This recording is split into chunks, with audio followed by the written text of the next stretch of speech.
Hello दोस्तों, LRK study में आपका स्वागत है। पिछली क्लास में हम लोगों ने पढ़ा था 10 टाइप अनुपात और समानुपात का। और फिर इसके बाद हम रेलवे एग्जाम ग्रुप डी का स्पेशल का हम मैथ लेकर आएंगे जो बार बार एग्जाम में आया हुआ है, और आप लोगों को इससे बता देंगे जो उससे ज़्यादा एग्जाम में नहीं आएगा। ठीक है, तो चलते हैं हम पहले सवाल की तरफ। जो हम 10 सवाल बताएंगे, ये रेलवे ग्रुप डी में बहुत बार पूछा गया है। आप इसको प्रैक्टिस द्वारा अपने आप को इससे तैयार कर लीजिएगा। ठीक है, तो हम लोग पहला सवाल चलते हैं। ये प्रश्न आपको स्क्रीन पर दिख रहा होगा, देख लीजिए स्क्रीन पर।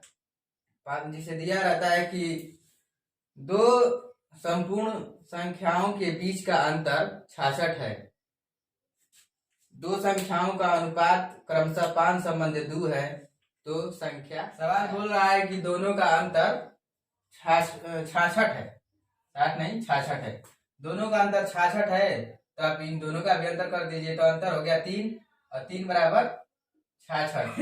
एक का मान हम निकालेंगे, 1 बराबर 3 22 हो जाएगा। 3 गुना के 6 और 3 गुना के 6।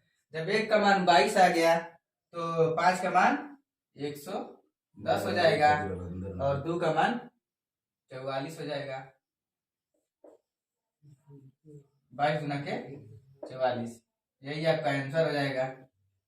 बस अब चलते हैं हम लोग दूसरे सवाल की तरफ। दूसरा सवाल, ये सवाल हम पहले बता चुके हैं, लेकिन एग्जाम में बार बार आया, वही इसलिए को हम फिर बता रहे हैं आपको, समझ में आ जाए अच्छी तरह से। दूसरा सवाल दे दिया है, जैसे कि यदि x/5 और 9/15 समतुल्य है तो x का मान बताइए। समतुल्य का मतलब होता है कि बराबर है। तो इसको देखिए हम कैसे लगाते हैं। x/5 समतुल्य का मतलब बराबर होता है, दे दिया है 9/15। 9/15, तो आपसे पूछेगा कि x का मान क्या है। तो x का मान बस 63 से गुणा होता है, ऊपर नीचे कट जाता है, और इसे इसको हम काट भी सकते हैं। देखिए काटते हैं हम, 5 एकम में 5 है, 5 3 15, और ऊपर नीचे भी हम काट सकते हैं। तो 3 एकम में 3 और 3 3 के 9, तो x बराबर आपका 3 हो जाएगा। ये हो जाएगा आपका आंसर। ठीक है, इसको आप लगा लीजिएगा अच्छी तरह से। फिर हम इसके बाद चलते हैं सवाल नंबर 3। सवाल नंबर 3 की तरफ चलते हैं हम। सवाल नंबर 3, तीसरा देखिए सवाल क्या बोला है। एक बर्तन में पातल दिया है, पातल मतलब बर्तन होता है, का टुकड़े में जस्ता और तांबे का अनुपात क्रमशः 4:5 है। यदि 180 किलोग्राम के इस तरह के टुकड़े में कितना जस्ता होगा।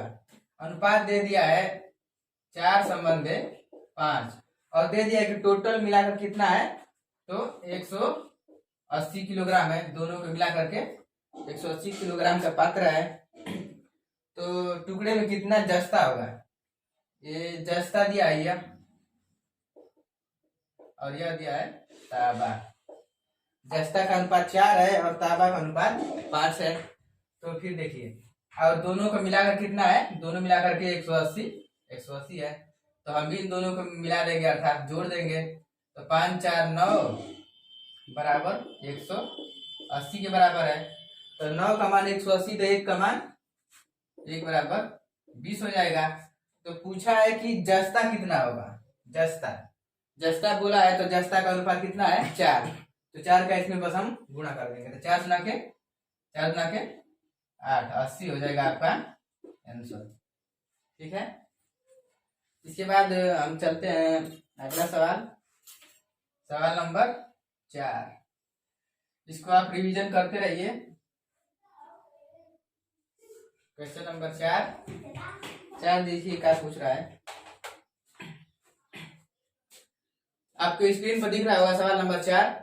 दिया है दो धनात्मक पूर्णांक 3:4 के अनुपात में है। यदि दोनों संख्याओं का गुणनफल 1728 है तो बड़ी संख्या का मान बताइए। दे दिया दो धनात्मक पूर्णांक दिया है 3 और संबंध है 4, 2 धनात्मक पूर्णांक 3 संबंध है 4 है।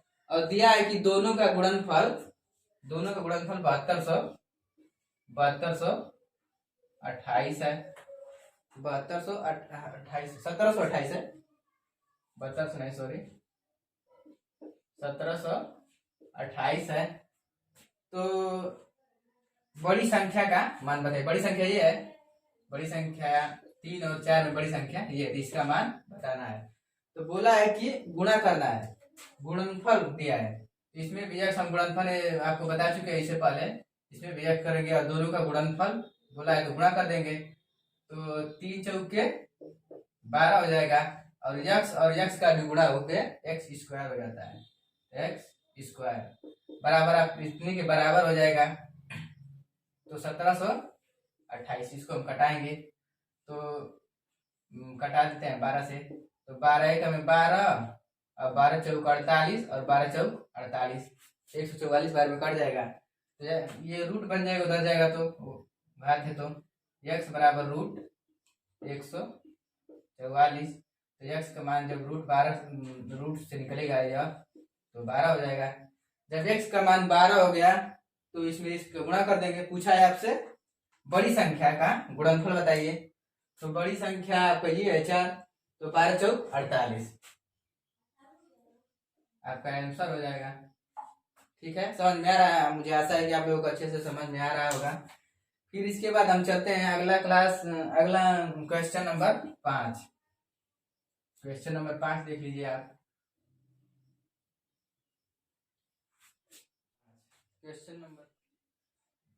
क्वेश्चन नंबर 5 आपको स्क्रीन पर दिख रहा होगा। दिया है एक बैग में 2 रुपए, 5 रुपए और 10 रुपए के सिक्कों की मूल्य वर्ग में 785 है। सिक्के का अनुपात 6 संबंध 9 संबंध 10 दिया है, तो अनुपात में है।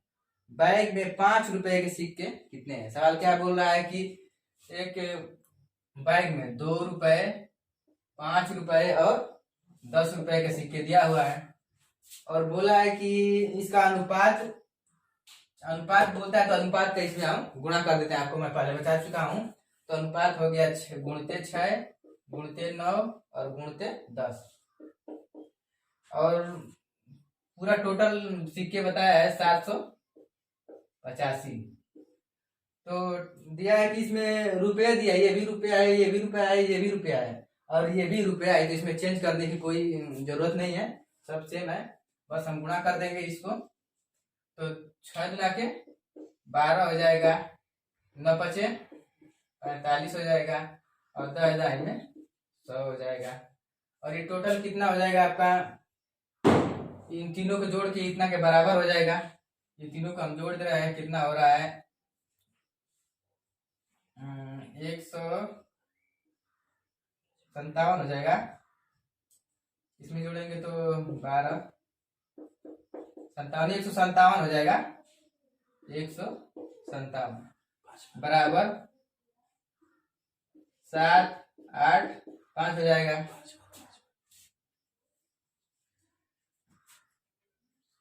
ठीक है, फिर इसके बाद ये देखिए, और एक कमान जब इतना का मान इतना आ गया तो हम एक कमान निकालेंगे। तो एक कमान 1 बराबर 7 8 5 बटा के 157। इसको हम डायरेक्ट काट सकते हैं, 5 बार में कटेगा, कटाकर आप देख लीजिएगा। 5 बार में कटेगा तो बोला है कि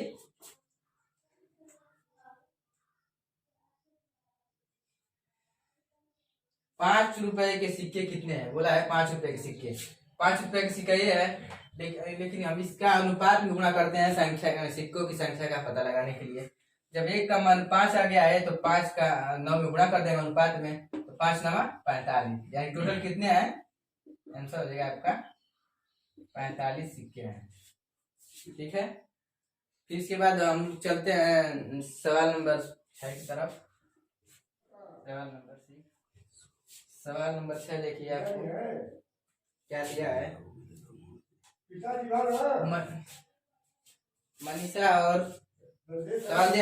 और पंकज की आय का अनुपात 11 संबंध 7 है। यदि पंकज को मनीषा से 6,000 रुपए कम मिलते हैं तो मनीषा और पंकज की कुल आय क्या है। मनीषा और पंकज की दोनों के मिला करके आय पूछ रहा है। मनीषा दिया है, मनीषा और पंकज, मनीषा और पंकज का अनुपात क्या दिया है 11 संबंध है। मनीषा और पंकज का अनुपात दिया 11 संबंध है 7 दिया है। और बोला है कि मनीषा और पंकज के रुपयों का अंतर 6,000 है, 6,000 दे दिया है। तो पंकज और मनीषा की कुल आय पूछा है तो दिया है कि मनीषा को क्या बोल रहा है सवाल कि पंकज को मनीषा से 6,000 रुपये कम मिला है। तो हम देख लेंगे कि पंकज को मनीषा से कितना कम मिला है। तो कितना कम मिला है 4 कम मिला है। हटा देंगे हम इसको तो पता चल जाएगा कितना अंतर है। तो 4 कम मिला है तो 4 बराबर 6,000 हो जाएगा। जब 4 बराबर 6,000 हो जाएगा तो एक कमा निकालेंगे तो 4 एक में 4 और 4 पाँचे 20, 1,500 हो जाएगा एक का मान। जब एक का मान 1,500 हो जाएगा तो मनीषा का निकालेंगे तो 11 पाँचे 55 को 5 और 11 में 11 और 11 5 1650 रुपया हो जाएगा, 16,500।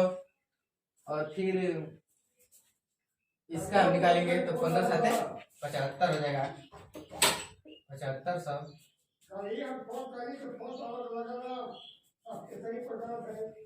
तो यहाँ पे गुणा करके हम देख रहे थे 7 × 35 को 5 7 3 10 00 10,500 हो जाएगा। और दोनों का अंतर करेंगे तो 6,000 आपका आ जाएगा।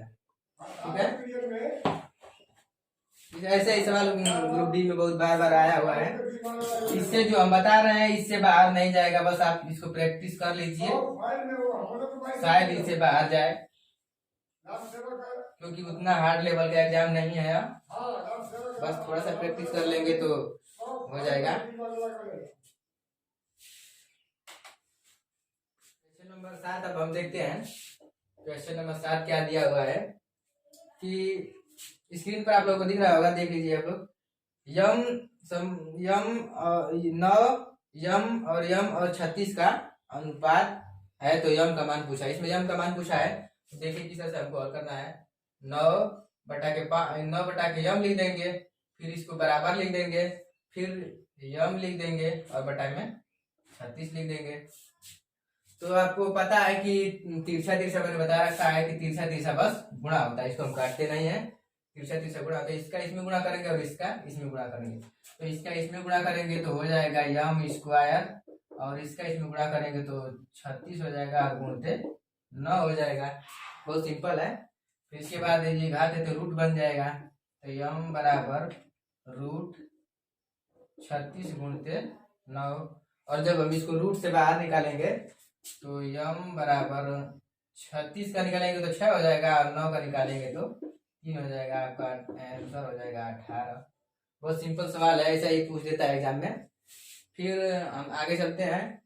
आगे देखिए 8वां सवाल क्या कर रहा है। क्वेश्चन नंबर 8 देखिए आगे दिया होगा स्क्रीन पर 40 और 64 का तृतीय अनुपाती बताइए। मैंने आपको ये सवाल पहले ही बता चुका है, मैंने ये सवाल आपको बता दिए हूँ, लेकिन फिर भी आप देख लीजिए, बहुत बार आया हुआ है। 40 और 64 देख लीजिए। तो मैंने बताया था कि इसको हम a मान लेंगे और इसको हम b मान लेंगे। और तृतीय अनुपाती का एक सूत्र भी बताया था मैंने, a स्क्वायर बटा के b स्क्वायर बाई a बोला था। b स्क्वायर बाई a होता है सूत्र, b स्क्वायर बाई a। तो b ये हो गया आपका 64 बटा के गुणते 64, b स्क्वायर है तो 64 को हम 2 बार लिख देंगे बटा के 40 हो जाएगा। और इसको पूरा टोटल कटाएंगे तो आ जाएगा आपका 102.4 आ जाएगा आंसर। ठीक है, आप लोग हल कर लीजिएगा इसको बढ़िया से, इसको बना लीजिएगा। अब चलते हैं हम क्वेश्चन नंबर 9 की तरफ। बहुत आसान है, सिंपल, मैंने आपको पहले बता दिया है, देख लीजिएगा। अब क्वेश्चन नंबर 9 से नंबर 9 आप लोगों की स्क्रीन पर दिख रहा होगा, आ गया? क्वेश्चन नंबर 9 पर दिख रहा होगा आपको, स्क्रीन पर दिख रहा है। दिया है यदि a बटा के 5 बराबर b बटा के 9 और c बराबर c बटा के 7, तो a plus b plus c बटा के c का मान बताइए। तो हम सवाल लिख रहे हैं, a बटा के 5 बराबर b बटा के 9 बराबर c बटा के 7, और पूछ रहा है कि a plus b plus c बटा के c का मान बताइए। तो बस कुछ नहीं करना है, जो इसका मान दिया है का मान 5 है, b का मान 9 है और c का मान 7 है, इसको बस हम इसमें पुट कर देंगे। तो a की जगह पर 5 हम रख देंगे और प्लस b की जगह पर 9 रख देंगे और प्लस c के स्थान पर हम 7 रख देंगे, और ये भी c दिया है नीचे तो 7 हो जाएगा, इसको जोड़ेंगे तो 21 हो जाएगा, 21 बटा के 7, तो इसको बस हम कटा देंगे, 7 के लिखे 21, आपका आंसर हो जाएगा। बहुत आसान क्वेश्चन आते हैं ग्रुप डी का, बस इतना ही आता है, आसान। और एक और हम अगली क्लास लाएंगे, उसमें थोड़ा सा टॉप लेवल का रहेगा क्वेश्चन, और उसको आप क्लियर कर लीजिएगा पूरा एकदम, आपका ग्रुप डी अनुपात और समानुपात खत्म। फिर इसके बाद हम अगला चैप्टर को चलेंगे, सवाल नंबर 10। ये आप लोगों का आज का लास्ट सवाल रहेगा, आप इसको देख लीजिए, स्क्रीन पर दिख रहा होगा। एक धनराशि को a और b के बीच 5:3 के अनुपात में वितरित किया गया है। अगर b का हिस्सा, उसमें दिया है कि b का हिस्सा 4800 रुपए है, तो कुल धनराशि कितनी है? दोनों की, a और b की कुल धनराशि कितनी है? तो दिया है a और b, तो का अनुपात दे दिया है 5:3, और दिया है कि b का राशि, जो b के पास राशि है वो आपका 4800 रुपए है, तो b का ये अनुपात है, तो इससे हम कंपेयर करेंगे इसको, तो ये 4800 इसके पास रुपया है। तो बोला है कि a और b की कुल धनराशि बताइए, तो इसको हम कंपेयर करेंगे, तो 3 बार इस 3 से हम भाग देंगे एक का मान निकालने के लिए, तो 3 एकम 3 और 3 छक 18, 1600 हो जाएगा, एक का मान 1600 हो जाएगा। तो इसका 16 या 4800 तो ये है, बस इसमें हम गुणा कर दें तो 16 पाँचे 80, 8000, 16 पाँचे 80, 8000 हो जाएगा, और इसका 48000, और दोनों का टोटल पूछा है मिला के, तो हम जोड़ देंगे तो 56,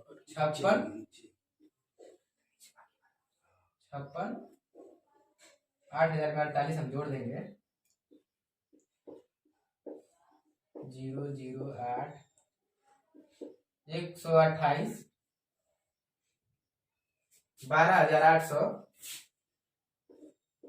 12800 आपका आंसर हो जाएगा। बस दोस्तों, अगर आपको ये वीडियो अच्छा लगा है तो लाइक और सब्सक्राइब जरूर करें हमारे LRK स्टडी को। धन्यवाद।